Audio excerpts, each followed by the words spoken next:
2017 നടന്ന കൊച്ചി മെട്രോ ഉദ്ഘാടനം ഓർക്കുന്നുണ്ടോ? എങ്ങനെ മറക്കാനാണല്ലേ? മെട്രോയ്ക്കൊപ്പം കേരളത്തിൽ പുതിയൊരു വാക്കുകൂടി ഉദിച്ചു വന്ന ദിവസം. ഉദ്ഘാടനത്തോടനുബന്ധിച്ചുള്ള മെട്രോ യാത്രയിൽ പ്രധാനമന്ത്രി നരേന്ദ്രമോദിക്കും മുഖ്യമന്ത്രി പിണറായി വിജയനും ഗവർണർ ജസ്റ്റിസ് പി സദാശിവത്തിനുമൊപ്പം അന്നത്തെ BJP സംസ്ഥാന അധ്യക്ഷൻ കുമ്മനം രാജശേഖരൻ നടത്തിയ യാത്ര വലിയ വിവാദങ്ങൾക്കും ട്രോളുകൾക്കുമായിരുന്നു വഴിവെച്ചത്.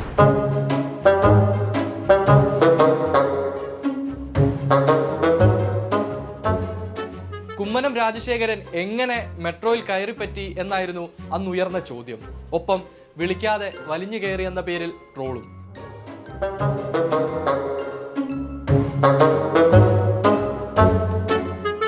ഈ സംഭവത്തിന് പിന്നാലെയായിരുന്നു മലയാളത്തിൽ കുമ്മൻ അല്ലെങ്കിൽ കുമ്മനടി എന്ന പുതിയ വാക്ക് തന്നെ ഉണ്ടായത്.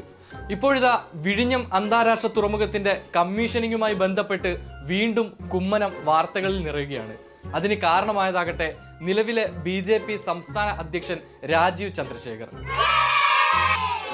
തുറമുഖ കമ്മീഷനിംഗ് പരിപാടിയിൽ BJP സംസ്ഥാന അധ്യക്ഷനെ കേന്ദ്ര സർക്കാർ പട്ടികയിൽ ഉൾപ്പെടുത്തിയതാണ് കുമ്മനം തിരികെ വാർത്തകളിലേക്ക് എത്തിയത്. അങ്ങനെ സംസ്ഥാന സർക്കാരിന്റെ നേതൃത്വത്തിൽ സംഘടിപ്പിച്ച കമ്മീഷനിംഗ് പരിപാടി ആരംഭിച്ചു. മന്ത്രിമാരും മറ്റ് ജനപ്രതിനിധികളും വേദിക്ക് സമീപമുള്ള സദസ്സിൽ ഇരിപ്പുറപ്പിച്ചു. അപ്പോഴാണ് ഒഴിഞ്ഞുകിടക്കുന്ന വേദിയിൽ ഒരാൾ മാത്രം ഇരിക്കുന്നത് ക്യാമറ കണ്ണുകളിൽ പതിഞ്ഞത്.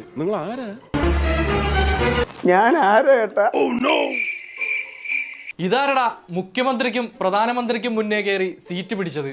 അത് മറ്റാരുമല്ല, നമ്മുടെ രാജീവേട്ടനാണ്. എന്തോ ഭയങ്കര അഭിമാനത്തോടെയാണ് പുള്ളി വേദി കൈയടക്കിയിരിക്കുന്നത്.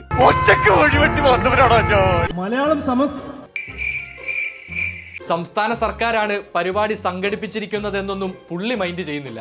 തലയുയർത്തി നെഞ്ചും വിരിച്ച് തന്നെയാണ് ആ ഇരിപ്പ്.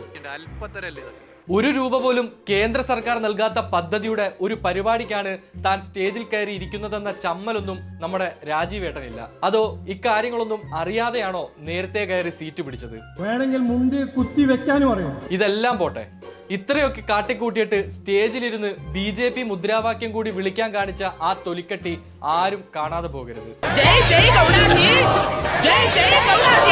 എന്തായാലും രാജീവേട്ടന്റെ ഈ കുമ്മനടി സോഷ്യൽ മീഡിയയിൽ ഇതിനോടകം തന്നെ വൈറലായി കഴിഞ്ഞു.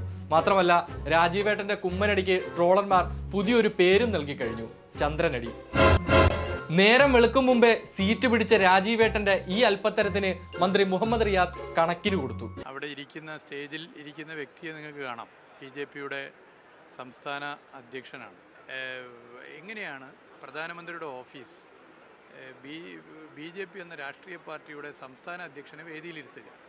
സംസ്ഥാന മന്ത്രിസഭയിലെ മന്ത്രിമാർ ഉൾപ്പെടെ സെലക്ട് ചെയ്തിരിക്കുന്നു. അതിൽ ഞങ്ങൾക്ക് ആർക്കും അഭിപ്രായ വ്യത്യാസമില്ല. എന്നാൽ വലിയൊരു ശതമാനം മന്ത്രിമാർ സദസ്സിലിരിക്കുമ്പോൾ ഒരു MLA പോലുമല്ലാത്ത ഒരു രാഷ്ട്രീയ പാർട്ടിയുടെ സംസ്ഥാന അധ്യക്ഷൻ എങ്ങനെയാണ് സ്റ്റേജിലിരിക്കുക? ഇത് മലയാളി ചർച്ച ചെയ്യും. എന്തുകൊണ്ടാണ് കേരളത്തിൽ BJP വളരാത്തത് എന്നുള്ളതിൻ്റെ ഏറ്റവും വലിയ ഉദാഹരണമാണ് ഈ രംഗം.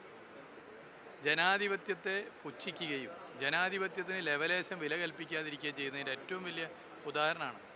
മലയാളി പൊറുക്കും. അത് മലയാളിക്ക് പൊറുക്കാൻ പറ്റുന്ന കാര്യമാണോ? ഇതൊരു ശരിയായ രീതിയാണോ? ഇത് പരിശോധിക്കപ്പെടണം. അപ്പോൾ പ്രധാനമന്ത്രിയുടെ ഓഫീസ് ജനാധിപത്യ അർത്ഥത്തെ അട്ടിമറിക്കാൻ വേണ്ടി നേതൃത്വപരമായ പങ്ക് വഹിച്ചു എന്ന് ഇന്ന് നാട് ചർച്ച ചെയ്താൽ അതിനെ കുറ്റം പറയാൻ വേണ്ടി പറ്റില്ല. പിന്നെ ഇരിക്കുന്ന ആൾ ആലോചിക്കണ്ടേ? അല്പത്തരമല്ലേ ഇതൊക്കെ? അല്പത്തരമല്ലേ? അദ്ദേഹം ആലോചിക്കണ്ടേ?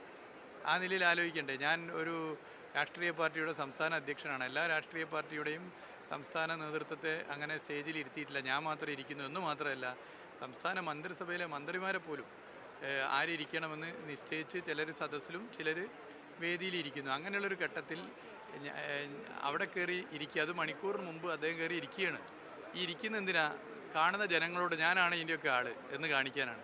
ഇത്ര അല്പത്തരം ഇത് കേരളം അംഗീകരിക്കില്ല. അതിൻ്റെ ഏറ്റവും വലിയൊരു ഉദാഹരണം കൂടിയാണ്. ഇത്രയും പറഞ്ഞതൊക്കെ പോരാതെ മന്ത്രിയുടെ വക ഒരു Facebook പോസ്റ്റ് കൂടി വന്നു. ചത്തിട്ട് റീത്ത് വെച്ച പോലൊരു പോസ്റ്റ്.